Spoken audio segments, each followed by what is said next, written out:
Good morning, everyone, and welcome to the Unitarian Universalist Peace Fellowship. My name is Laurie Clark, and I'm the service leader this morning. I am blessed to serve this healing and holy congregation. I am so glad to see all of you here today on this brand new morning in this brand new world as we gather together in peace. Thank you for joining us.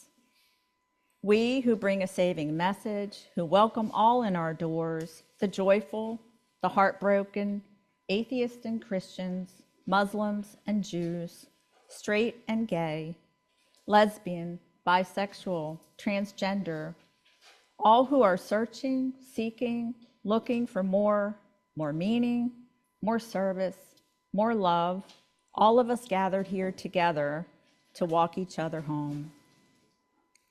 I'd like to welcome any guests we have today, whether with us in person or online. Thank you for taking a chance and taking the time to walk through our doors and join us in worship. Holy and beautiful, the custom which brings us together in the presence of the Most High, to face our ideals, to remember our loved ones in absence, to give thanks, to make confession, to offer forgiveness, to be enlightened and to be strengthened. Through this quiet hour breathes the worship of ages, the cathedral music of history.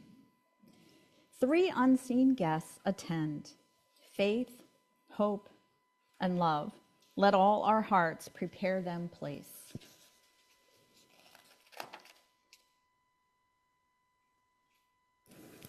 May the light we now kindle inspire us to use our powers, to heal and not to harm, to help, not to hinder, to bless and not to curse, to serve you, Spirit of freedom. Yesterday, puttering around the kitchen, I had NPR on, and they had Dr. Terrence Lester as the person they were interviewing. He wrote a book called From Dropout to Doctorate, and he was speaking a lot about his history of trauma, and particularly his trauma came from the trauma of childhood poverty and being homeless at one point, being unhoused.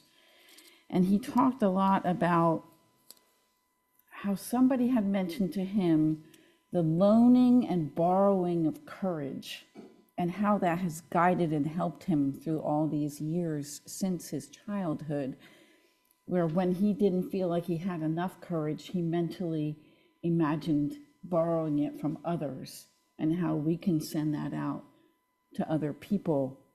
And I thought that would be a beautiful meditation this morning for us to just close our eyes and breathe in and out. And if you feel like you need additional courage because you feel overwhelm or sadness, or like you just can't handle things these days, breathe in and borrow the courage from the people around you. And when you breathe out, send courage to the people around you that might need it. And let's just spend a minute or so imagining breathing in courage from others and breathing out courage for our neighbors.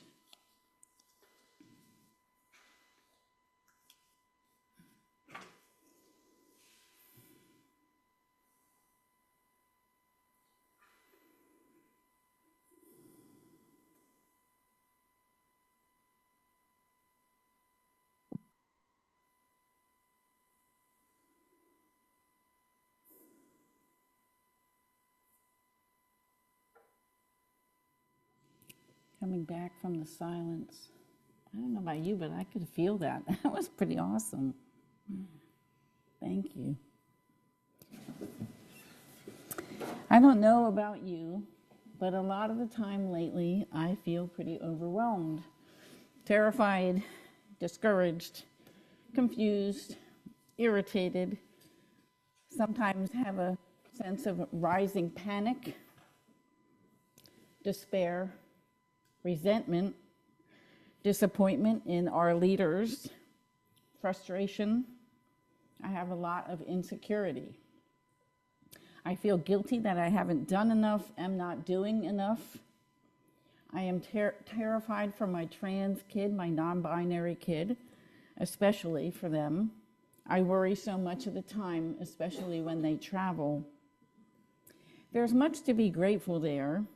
They have a loving, supportive spouse who's been with them long since before they transitioned, and they're still together. They're, my kid, they use they, their pronouns. They're employed in a job they love, in a field they love, in a company and field that accepts them for who they are. They live in a relatively liberal area of the country, less to be afraid of there-ish. The state of the country, of course, has me terrified too. For several months, I felt we were living the initial chapters of a dystopian novel, the precursor to The Handmaid's Tale, Fahrenheit 451, The Parable of the Sower, 1984. Take your pick. I reread a few books by American Buddhist nun Pema Chodron in preparation for this morning's talk. What to Do When Things Fall Apart, Comfortable with Uncertainty, The Places That Scare You. I found their advice minimally helpful. Truthfully, the Buddhist directive to move toward painful situations with friendliness and curiosity, I find better advice for being stuck in traffic or annoyance at a loved one than the impending demise of our democracy. There's a reason I've been resisting our communal national situation when I've come here to talk the past several months. I've had no idea what to say. I have no words of advice. I wish I did. But in reviewing these Buddhist-themed texts, I did come away with a few nuggets. We become addicted to things that seem to ease our pain and disappointment and anxiety, things that help us to check out. It's not natural to want to try to check out when we feel pain or unpleasantness.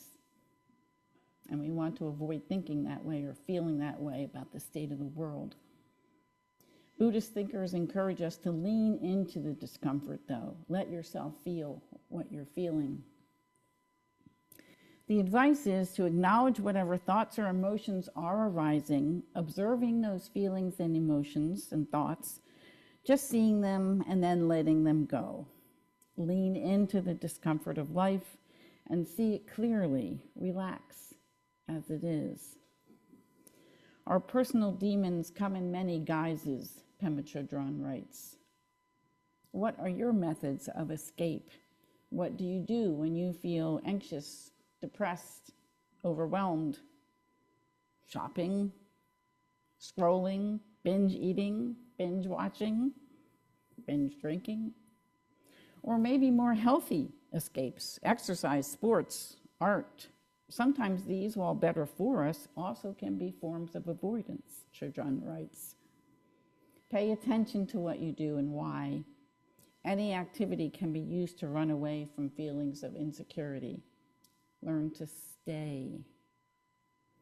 Sitting meditation cultivates loving kindness and compassion, and it's a method for parting the curtain of indifference that distances us from our own suffering and the suffering of others, and allows us to come back to the immediacy of our experience. And meditation takes us as we are, with both our confusion and our sanity. She writes that trying to fix ourselves is not helpful. It implies struggle, and it's a form of self-denigration. Recognize our impulses as thinking without labeling them as good or bad, without judgment. It's not about getting it right. It's about trying to stay present with ourselves. Feeling uncomfortable in any way? Stay. Stay. Just stay. In meditation and out in the world, cultivate your self-compassion, or otherwise it's a process of self-aggression. And our emotion can't proliferate without our internal conversations that we have. Chodron writes, mindfulness is the ground, refraining is the path. Because of the mindfulness, we see our thoughts and emotions as they arise. Because of understanding, we don't buy into that chain reaction that makes things grow from minute to expansive, and thus we can cease the process of causing harm. And the more we witness our chain reaction of emotions and understand how they work, the easier it is to refrain. She writes that the root of all the harm we cause is ignorance. So that first step is mindfulness and awareness. Children writes tells us not to try to exorcise our demons, but to treat them with compassion. To breathe in that identical pain of others who are also at this very moment feeling rage, fear, despair, and wish for everyone to be free of suffering. Remembering that everything that happens, everything that occurs is usable, it's workable, it's actually the path itself, the means for waking us up. She writes, visualize yourself and everyone else as already awake, already sacred. Children writes that we often throw kerosene on our emotions so they will feel more real. Instead, she advises us to see our emotions as our teachers, to let them soften us, to let them have compassion, soften us to have compassion for ourselves and for others. She writes, to be fully alive is to be continually thrown out of our nest. It's our human nature to want to stay safe, secure, comfortable, stay snuggled up in our nest. And she has another metaphor she uses also. We have the potential to experience the freedom of a butterfly, but prefer the small and fearful cocoon of ego. Instead, go to the places that scare you. My chaplain training focused on having compassion and curiosity for others, to have curious and compassionate conversations and communication with them. And certainly I would have gotten nowhere in my chaplaincy settings had I entered determined to talk them out of their faith, point out its errors and contradictions as I saw them. I had to present with humility. They were the experts in their faith. They were the experts in their situation. But in this political climb, I struggle to be able to be present with that same humility when it comes to encountering those with opposite political beliefs of my own. Children reminds us that without these people who irritate us, though, we will never have the chance to practice compassion for others. She writes that this is more challenging. Compassion is different from loving kindness, because compassion, you're also willing to take on their pain. And if you can't go there, you can't quite get to trying to take on their pain, she says, just stay with love and kindness. And I feel like sometimes I'm able to do this. I think, sometimes I think they're deluded, they're brainwashed. So I do feel some compassion for them in that sense, because I do think that many of them are in a cult. When I can dwell on this, and rather than all the harm they have caused, are causing, and the harm yet to come,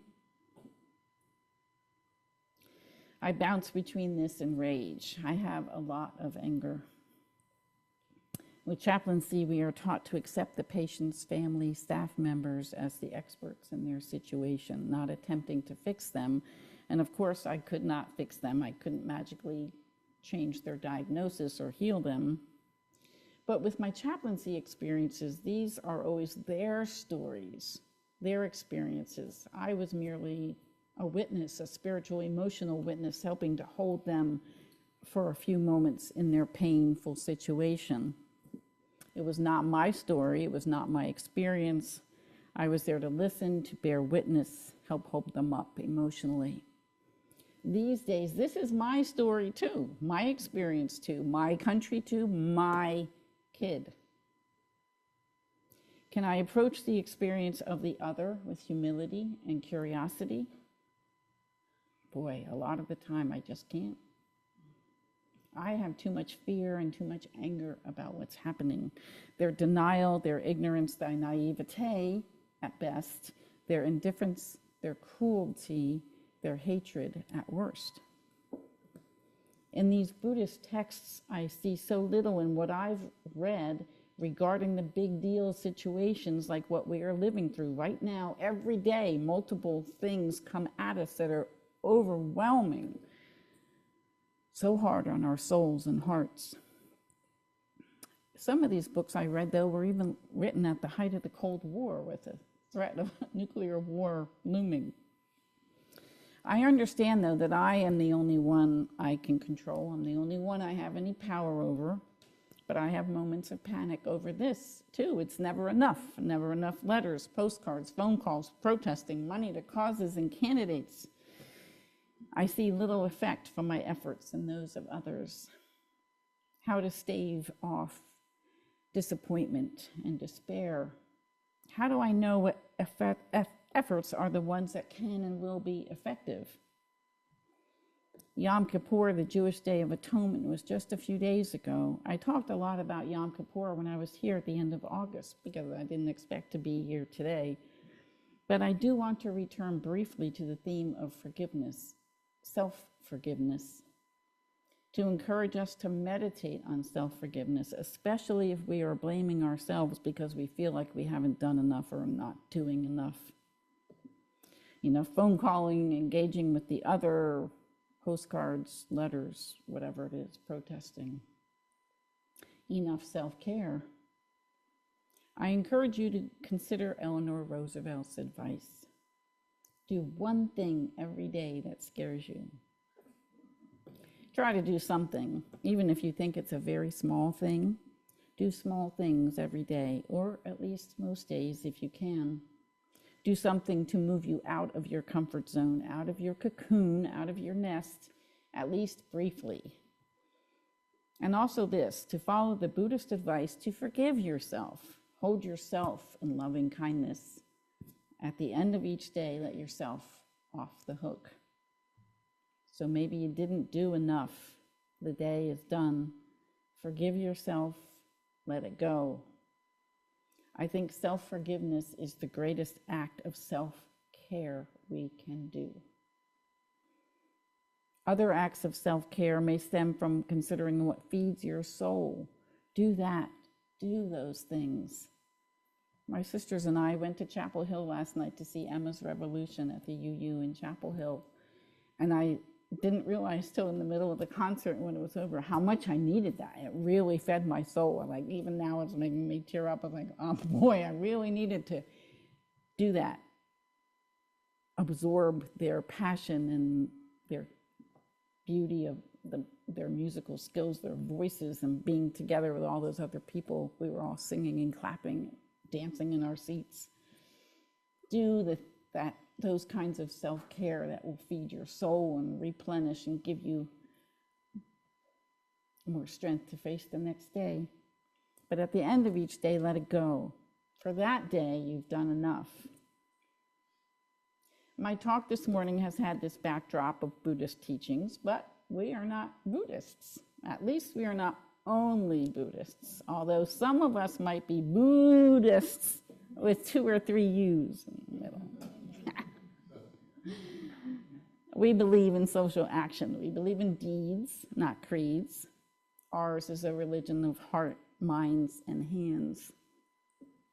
Meaning that while we may or may not pray or meditate, we act. We put our hands and feet beneath those prayers and meditations. We got to do when the Spirit says do. We need to do good trouble. Our Buddhist siblings have useful advice for being gentle with ourselves, letting go. One enemy of compassion is overwhelm. To deal with overwhelm, Chadron advises us to turn to a situation that you can handle, something that you can do something about. Start with something small, something workable, engender some compassion for your current limitations and go from there. But set clear boundaries. The kindest thing is to know when to say enough. I am reminded of the Edward Everett Hale quote, I am only one, but I am one. I can't do everything, but I can do something. And because I cannot do everything, I will not refuse to do the one thing that I can do. Judaism, too, is a social justice-centered religion, and it has a tenet of tikkun olam, to heal the world. We, yous, don't wait around for a deity to do it. We effect the change. Be the change you wish to see in the world, a paraphrasing of a Mahatma Gandhi quote. Pray as if everything depends on God, act as if everything depends on you. Widely attributed to St. Augustine of Hippo. Put feet under your prayers, an African proverb that civil rights leader John Lewis oft repeated. All great quotes. So forgive me if most of the time when I come here, I'm not talking about the obvious, the elephant in the room. It's too much. Do what you can do too what feeds your soul.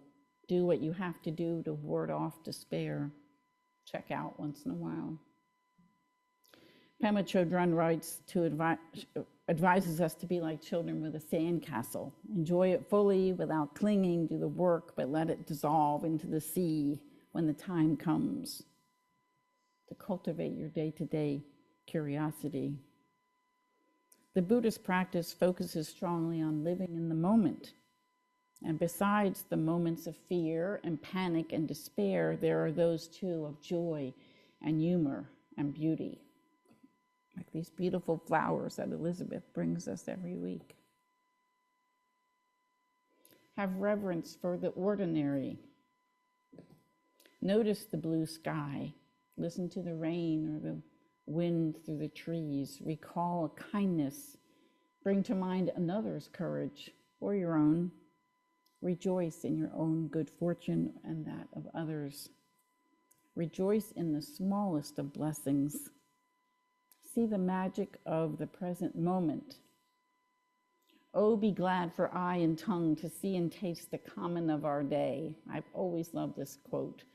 These lines are from a Wendell Berry poem, A Timbered Choir, and they focus on presence and gratitude, calling for a conscious appreciation of the mundane.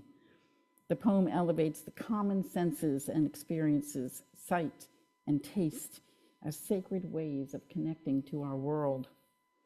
The common of our days refers to things like the sight of a sunrise, the taste of a meal, conversations at the dinner table. It invokes a reverence for the ordinary. It's an implicit argument against distractions and for a focused, mindful life, a Buddhist ideal, an ideal for any of us. Likely you are familiar with the Peter Mayer song, Blue Boat Home, a UU favorite. My favorite Peter Mayer song, though, is Everything is Holy Now. If you've never heard it, I encourage you to look it up on YouTube and listen to it. Here are a few of my favorite lyrics from that song. Wine from water is not so small, but an even better magic trick is that anything is here at all. So the challenging thing becomes not to look for miracles, but finding where there isn't one. Read a questioning child's face and say it's not a testament. That'd be very hard to say. See another new morning come and say it's not a sacrament. I tell you that it can't be done. This morning outside I stood and saw a little red-winged bird, shining like a burning bush, singing like a scripture verse. This used to be a world half there, heaven's second-rate hand-me-down, but I walk it with a reverent air, because everything is holy now. Reverence for the ordinary. Let's do the work, but remember our simple joys and have reverence for the ordinary. Amen, and blessed be. Deep peace of the running wave to you. Deep peace of the flowing air to you. Deep peace of the quiet earth to you. Deep peace of the shining stars to you. Deep peace of the infinite peace to you.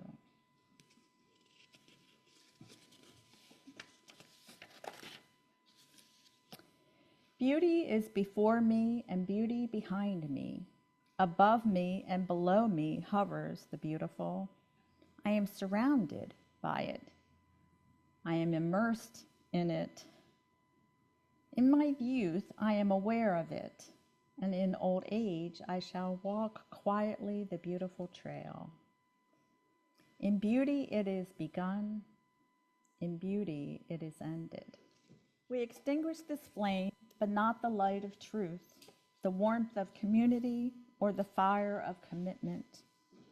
These we carry in our hearts until we are together again. Let us do their blessing. Bless us with hope. Bless us with care.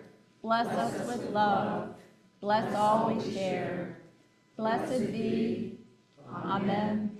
Shalom. Salam. Namaste.